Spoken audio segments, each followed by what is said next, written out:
Ex-relawan Jokowi, Windu Aji Sutanto, ditetapkan sebagai tersangka tambang nikel ilegal di Konawe Utara. Kerugian ditaksir 5,7 triliun.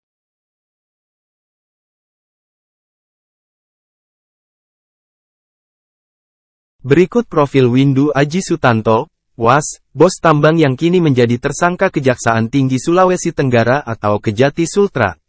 Windu Aji yang merupakan owner PT Lawu Agung Mining, LEM, tersebut selama ini dikenal sebagai sosok Razi Rit Brebes, Provinsi Jawa Tengah, Jateng. Windu Aji Sutanto pernah mencuri perhatian publik gegara menyediakan door prize 19 motor dan berbagai produk elektronik pada pemilihan kepala desa, Pilkades, di kampung halamannya.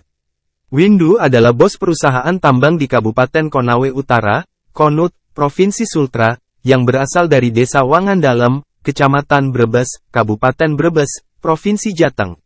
Nah, ragam hadiah yang disediakan saat Pilkades di kampung halamannya pada Rabu tanggal 18 Mei tahun 2022 silam tersebut untuk menarik masyarakat untuk menyalurkan hak pilihnya. Ribuan masyarakat kala itu pun berduyun-duyun menyalurkan suaranya pada Pilkades tersebut. Gelaran Pilkades yang disponsori Windu Aji Sutanto kala itu kabarnya menghabiskan dana hingga miliaran rupiah. Kabar terbaru dari Razi Rit Brebes tersebut kini tersandung masalah hukum pada perusahaan tambang miliknya yakni PT LEM. Pada Selasa, tanggal 18 Juni tahun 2023, Windu Aji Sutanto selaku pemilik PT Lawu Agung Mining resmi ditetapkan sebagai tersangka Kejati Sultra. Dalam dugaan kasus tindak pidana korupsi penambangan ore nikel di wilayah izin usaha pertambangan atau IUPPT Antam yang berlokasi di Blok Mandiodo, Konawe Utara, Sulawesi Tenggara, Sultra. Penetapan tersangka terhadap Windu Aji Sutanto dilakukan setelah owner PT LEM tersebut diperiksa penyidik Kejati Sultra di Gedung Bundar Kejaksaan Agung atau Kejagungri. Setelah pemeriksaan sebagai saksi WAS ditetapkan sebagai tersangka, kata Asisten Bidang Intelijen Kejaksaan Tinggi Sulawesi Tenggara Ade Hermaan dalam keterangannya. Selanjutnya, bos tambang yang dikenal sosok Razi Rit Brebes itu ditahan di rumah tahanan, Rutan, selama 20 hari oleh penyidik.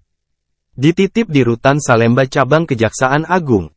Dalam waktu dekat penahanan yang bersangkutan akan dipindahkan ke Kendari untuk penyidikan, jelas Ade.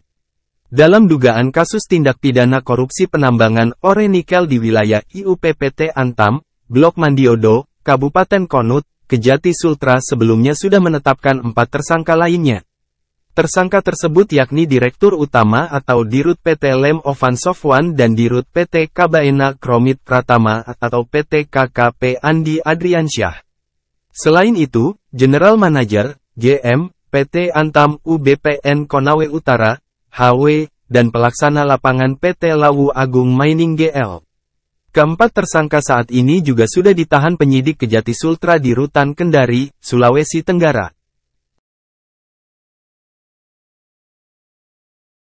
Terima kasih sudah nonton, jangan lupa like, subscribe, dan share ya!